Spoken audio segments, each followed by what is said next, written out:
Boom. Well, got one thing left to go before we get our platinum trophy, guys. Our 102nd platinum trophy. So here's what we gotta do, guys. One, we're gonna play on easy because I'm a bitch. And we're gonna play episode 6, Departure. So in this episode, we have to get from a dam to the lake. Basically the whole level. The last trophy is to do that without firing a single shot. It means no flare gun, no shotgun, no hunting rifle, no revolver. Can't fire anything. All we can do is run, use a flashlight, use a flare, and use a flashbang. That's it. And use a car to run over people. Luckily, this level isn't that long if you're not trying to get collectibles or anything like that. That's what really pads this game out, is collectibles, which is exactly what they were trying to do with so many fucking collectibles. Trying to make you get your money's worth. Like, I just drove past like 3 optional areas that just have collectibles, but the collectibles don't even do anything. It just fills out a screen. Like, it fills out this screen right here. You can see the obvious influences from like Silent Hill and stuff like that.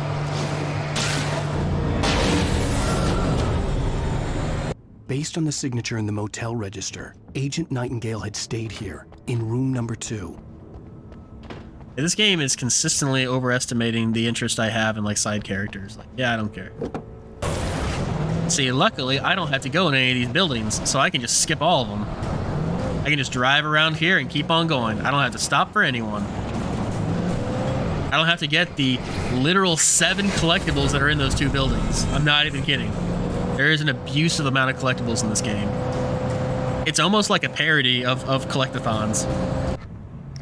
So, Mo, did you know Alan Wake's wife was based on some kind of Denmark? What do you call people from Denmark? Danish? A Danish model? Wait. Redbox. What kind of movies they got? Any new movies at Redbox? Oh, just revolver ammo. I don't need that shit. Bro, I really tried to get not firing a gun on Nightmare difficulty while getting all the fucking collectibles. Like, what was I thinking? I actually got pretty far, though. I think I got all the way to the searchlight section. I actually made it through here somehow.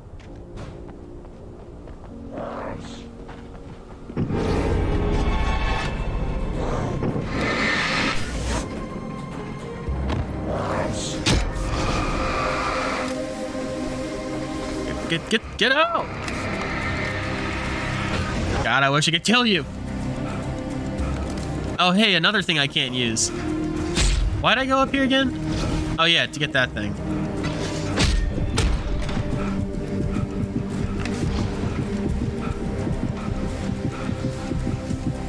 I'm pretty sure that's what I need to get.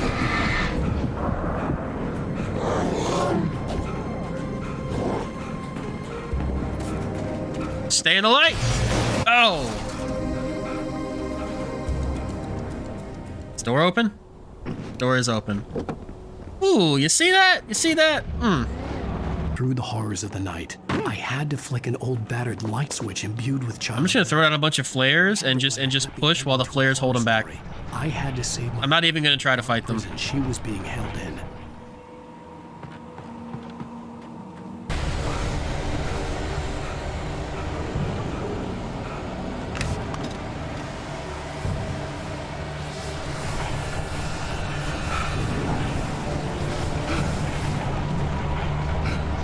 I'm getting greedy. That's okay. Oh, fuck.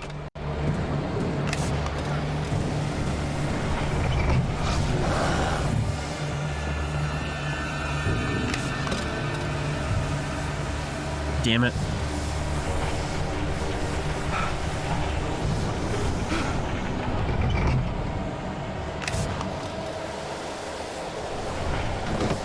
Why the fuck didn't I just do that? Why the hell did I not just do that? Why did I even fuck around with the searchlight?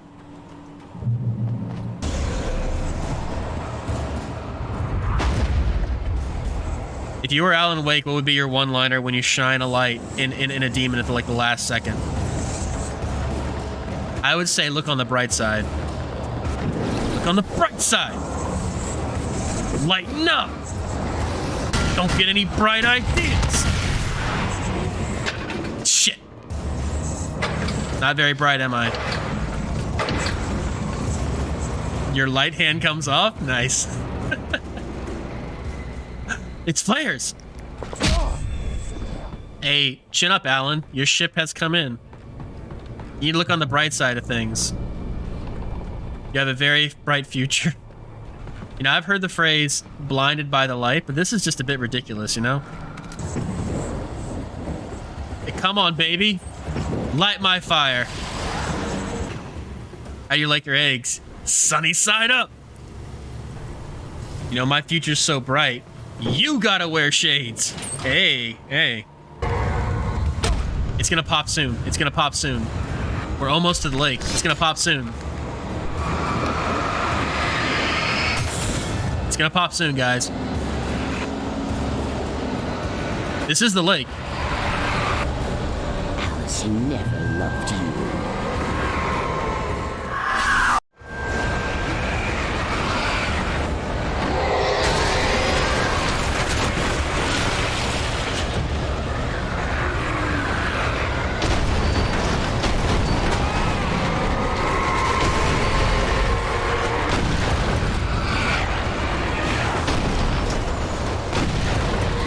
Let's go, Alan. Let's go. There's a platinum at the end of this walkway. Come on, let's go. Come on. Gunless Wonder? Platinum trophy. And that's 100%. And we're going to finish the game. Because we don't leave things undone.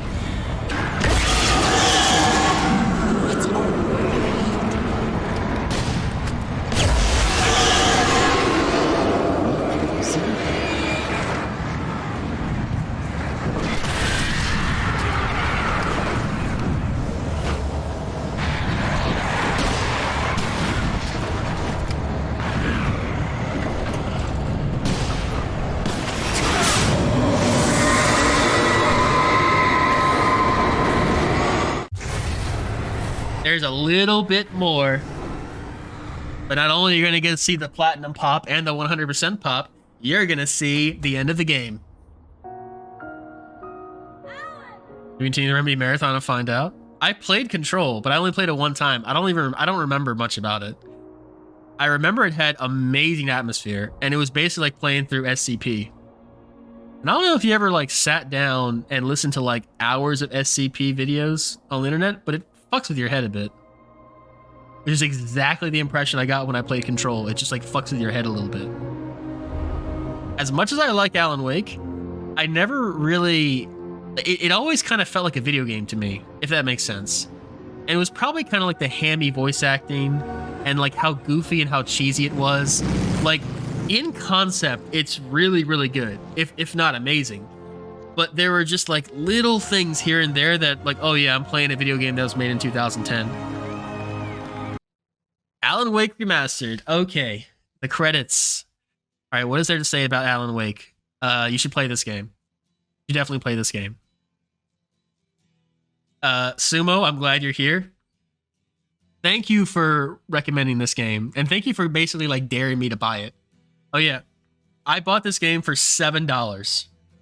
There was a sale going on, probably because Alan Wake 2 did really well at the Video Game Awards. Or, I'm sorry, the Game Awards, not Video Game Awards.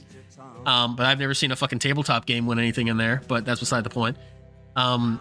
This Alan Wake 2 took home a lot of awards. I think for that reason, Alan Wake 1 is like heavily discounted. So I picked it up for about $7. Also, a little while ago, I did like my top 25 games.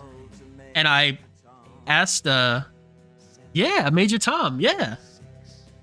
This plays for the credit. So this plays at the end of the base game, and it plays at the end of the 2 DLCs. So we've heard a lot of Major Tom playing this game.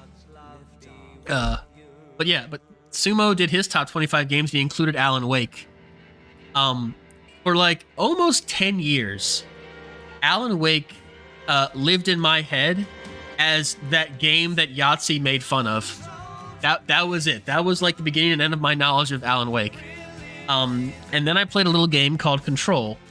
back in 2020 or 2021, I think it was, because it was free for PlayStation Plus. And in the DLC of Control, they talk about Alan Wake all the time, and I'm like, oh, that was that weird fucking game that Yahtzee made fun of. Like, it was in there still, but I still didn't really have a desire to play it. I liked Control.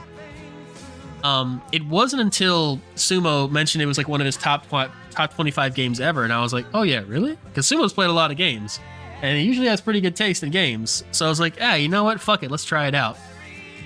And in the beginning, I was not feeling it at all. It was like, for whatever reason, having like two things to point at the enemy, like both the flashlight and the gun, was just like too much for me. I don't know what it was, but it took me a couple days before it finally clicked. And I was like, this is actually a really interesting kind of gameplay loop, you know? Because you can basically stun lock the enemies by looking at them.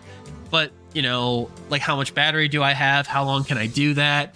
You know, I have very limited stamina. Could I run away from them? Could I actually make it to the next checkpoint before they get me? You know, like, there's a lot of different strategies to deal with enemies. One of the best strategies I found was just shine the flashlight, because it'll stun them for a little while and fucking run. And then turn around, shine, and when your stamina gets back, just keep running. And eventually they'll probably catch up with you. But if you can get to the checkpoint before they do, they just kind of like disappear into the ether. I mean, the gameplay is not like, I don't know, it's not like Resident Evil 4 remake levels of engaging and fun, but it's not bad, and it's unique. I've never seen another game do this. And, you know me, if a game is unique and interesting, I'll give it some, I'll put some respect on that name, you know? At first I had a lot of respect for it, but I didn't really like it. But the more I played it and the more I kind of like got into it, the more I did start to like it. I'm not doing the tier list for every game. Maybe I will, but I would probably put this in either amazing or good. I'll tell you why. The game itself is amazing. And the trophy list requires you to beat it on the hardest difficulty. And it also requires you to beat it with certain stipulations. So there's one where you have to basically speed run a level. There's another one where you have to make it through the level without dying. There's another one where you have to make it through the level without using a gun. Like, there's a lot of stipulations that, you know, because they impose these restrictions on you, you learn a lot about the game and about how it works. In a way that the game designers probably didn't intend to. The DLC also requires you to beat it without dying, which, I mean, I don't really like. So one of the DLC is very platform heavy, and Jesus Christ, the jumping is terrible in this game. I want to say in the base game, you're never required to jump from one platform to the other, where you're above a bottomless pit. I think the only time you ever do it is like you're above a chasm, which, like, you'll almost die, but you'll survive if you don't make the jump. But in one of the DLCs, they were like, man, fuck all that. What if there were more bottomless pits in this game than goddamn Mario? You know, what if we just put Rainbow Road into Alan Wake? What if we did that? And it's a good level. It's an interesting level, and it's very creative what they did. But then they slapped that trophy on there. We gotta do the whole thing in one go, and it's like, oh Christ. I mean, I guess it only took me 2 tries, so it's not that bad. But each one of those tries is like an hour long. So what else is there to say about Alan Wake? You should play it. And you should probably play it now, because it's only like $8. It's definitely worth a playthrough. DLC, I don't know if the DLC really continues the story that much. I don't think, if you're a fan of the story but not the gameplay, probably skip the DLC. But you know, I have this OCD where I just have to get 100% on everything, because, you know, it gives me enjoyment to see my completion percentage above 50% on PSN profiles. Yeah, go play it. It's good. I don't know how much I'm looking forward to with Alan Wake 2. I don't... Okay. I never really felt a connection to Alan Wake himself, nor to, like, any of the other characters. What drove me forward with the game was not any kind of emotional investment with the characters themselves, but just to see where the fuck it was going. It's like, okay, how are the writers gonna make all this make sense? Like, how are the writers gonna wrap this up in a neat little bow at the end? And they did it. They fucking did it. Like, it worked. As crazy and odd and strange as it is, it all makes sense. For the most part. I think the one thing they're missing with the story is I don't really give a fuck about Alan Wake. I don't really give a fuck about Barry. I kind of like the sheriff. I don't really care about Alan Wake's wife. Like, there's not too many characters in the game that are likable. Barry is kind of likable, but he's annoying. The sheriff is also likable, but the game doesn't really do much with her. I guess Cynthia Weaver is likable. The Anderson brothers are likable, but they're very, like, there's not much creativity when it comes to those guys. They're just aging rockers. That's it. That's their entire character. I did like Thomas Zane, though. I thought Thomas Zane was an interesting character. It's kind of weird, though, because you see all the characters you see through the lens of Alan Wake and, like, the way he writes them. Yeah, spoilers, the entire game is actually a novel written by Alan Wake himself. It totally makes sense. I swear it does. Just play the game. So you get this weird scenario where, like, the characters act the way that Alan Wake wants them to, you know? So if you really want to take this to the logical endpoint, the only characters you directly encounter are Alan Wake and the few characters you encounter before the game starts proper, like in episode 1, which are Rose, Maine, the guy that doesn't kidnap his wife. I don't remember what his name was. Yeah, but the point is that you don't really see these characters act in the way that they would act in reflecting of their character. Right, that's when you just beat the game.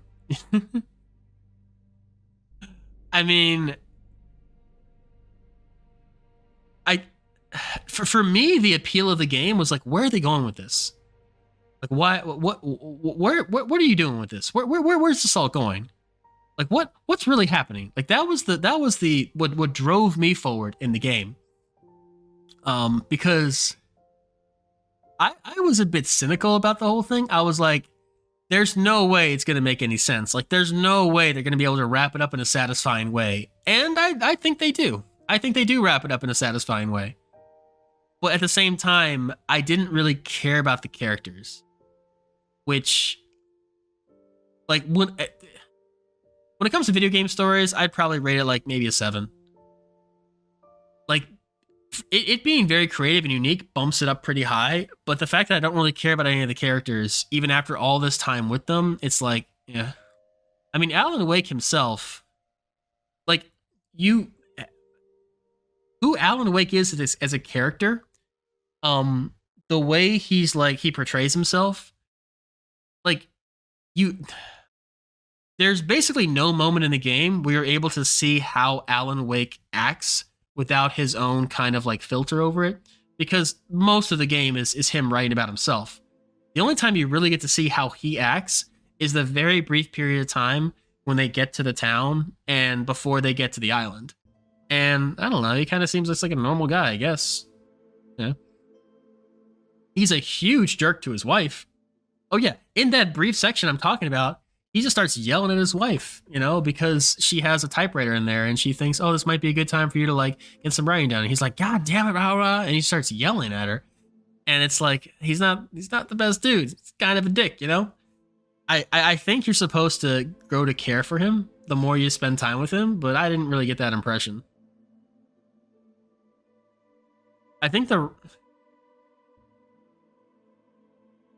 yeah, well, like, the way he acts in the main game, you gotta understand, like, he's acting in the way that he's acting in accordance with the way he wrote himself to act, you know? So it's like if I wrote a book about myself, you know, and how I would act in a certain situation, that's just me saying how I think I would act, you know? So it's a reflection of my character, but it also makes me an unreliable narrator. Maybe I'm not communicating this well. Alan Wake is not a likable guy. He's got tons of flaws. At the end of the game, he does the right thing by kind of sacrificing himself to bring his wife back. So he's portrayed as this kind of asshole, kind of like maybe borderline abusive person. and he seems like an arrogant jerk. So he's not very likable. At the end, he does do something fairly heroic, and by his actions, he like saves the town and saves his wife. He basically gives up his life for her, which is nice and great and all, but he's just not a very likable character to me. I don't know.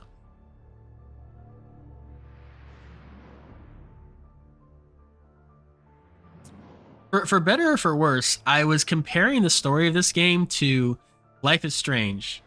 If for no other reason than they both take place in the Pacific Northwest. There is a criminal shortage of games that take place in the Pacific Northwest. And the story is fine. The story is okay, but it's just fine. I don't think I'm ever gonna like have the urge to look up any cutscene on YouTube if I'm just like going about my day. To me, that's kind of like the mark of a really good game story is, do I want to look up cutscenes and like kind of look at them like at even when I'm not playing the game. I've done that for Spider-Man 1. I've done that for Life is Strange. I've done that for Spec Ops. I've done that for Final Fantasy 6. I've done that for a lot of games. I don't think I'll ever do it for this game though, because I didn't really develop any kind of emotional connection to the characters.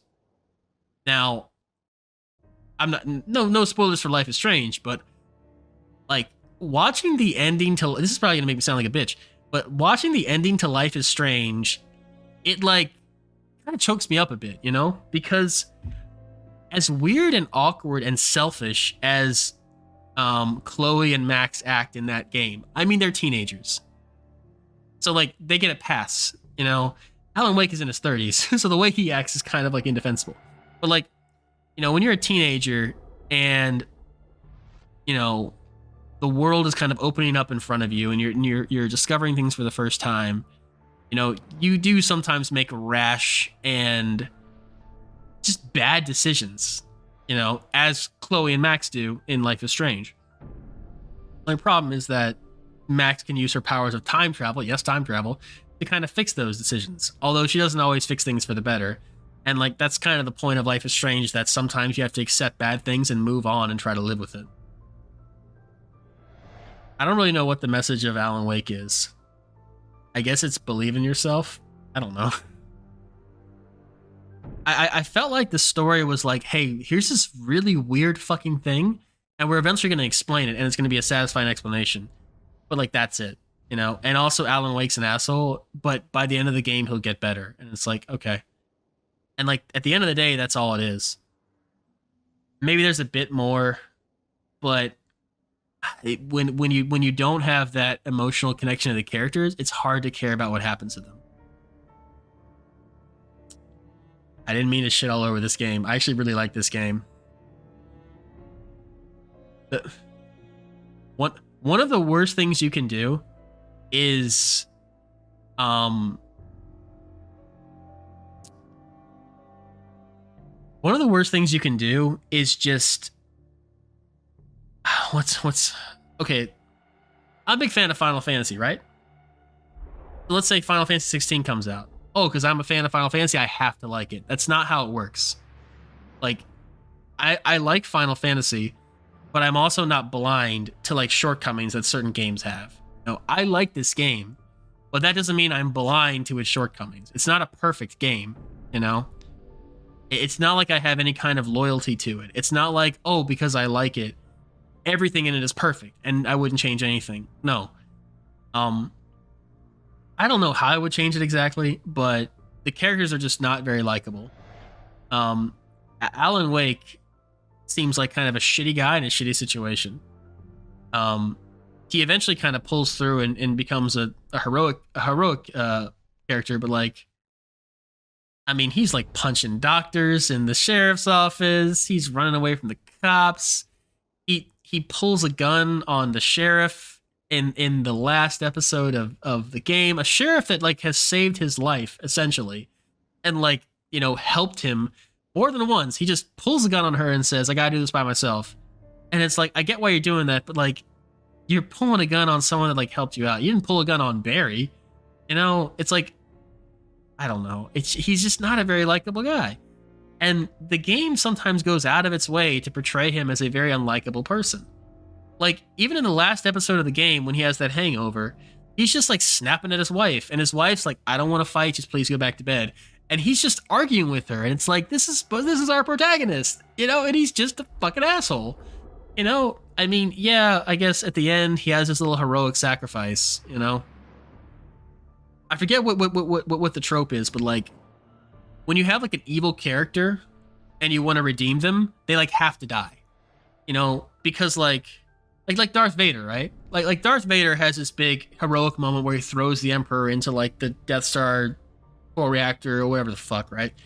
And then he dies. He dies because what are you gonna do afterwards? Like what happens to Darth Vader afterwards? Like, yeah, he did that one good thing that redeemed him, but he also has all these other horrible things beforehand. And it's not like that one good deed cancels out all these horrible things. Like, eventually, after the Death Star blows up, you have a Darth Vader, and Luke's like, he's a good guy now. And they're like, yeah, no. He hunted down and killed like all the Jedi. He's an absolute inhuman monster. And Luke's like, yeah, how are we going to make this work? Like, they have to die. Otherwise, there's no like future for them, you know? Because they betrayed the Empire and they've done horrible things to the Rebels. There's like no future for them. So like, to kind of gloss over that, to get rid of that problem in fiction, usually evil people who redeem themselves just fucking die. And I feel like that's what happened to Alan Wake. He's just like a bad guy who redeemed himself, and now he's just fucking dead because they don't, you know. To me, it would be kind of easy to have them just like driving away from Bright Falls, and Alice saying, so what are you doing for your next book? And Alan's like, I don't think I'll be writing for a long time. And then Alice goes, well, even if you're not going to be writing anymore, our future looks bright. Or some, you know, that's how I would finish. If I was in charge of this game, I would have multiple endings, and that would be one of them. The pun ending. I mean, Silent Hill has multiple endings. If you're curious at all about it, I urge you to play it for yourself. So I have like a theory of fiction, right? This is Kashmir's theory of fiction. There are 3 ways a movie can be good, or a story can be good. 1, they are technically stimulating. They have really good special effects. They have really good action. They have really good like choreography. Like they are technical masterpieces. An example of this is like, I don't know, like the Transformers films, I guess. I mean, say what you want about them, but they have some really good action. Now, do you care about the action? Probably not, but they are technical or whatever. I would almost say the original Star Wars is one of those, but Star Wars actually has other qualities to make it good. But that's like one way movies can be good. It's like technically impressive. That's like the Horizon games, because I don't see any other redeeming quality in those games except they look really, really good. Number 2, they can be intellectually stimulating. I would say that this game, the story, what makes it good is it's intellectually stimulating. It's told in a very interesting way. Okay, latest plat. Not gonna leave you in suspense. The third way a game can be interesting. Wait, why the fuck can I? Okay. Third way a game can be interesting is that it's emotionally stimulating, which is probably the best way for me. I think the original Star Wars, even though it's a very like technical achievement in terms of like filmmaking, what are we gonna call it? Alan Wake Remastered? Yeah. What makes that movie good is its emotional resonance. Like, you actually care about Luke Skywalker. You actually care about Han Solo. I don't know how much. Maybe you care about Princess Leia, but they are like fully realized characters, and you actually care about them and want them to do well. Alan Wake, I think, is a good game, but it's good because it's intellectually stimulating. It's not good because it's emotionally stimulating. The gameplay is different and it's unique. And I like that, and I will give it all the credit in the world for doing something different and unique. I just don't think it works that well.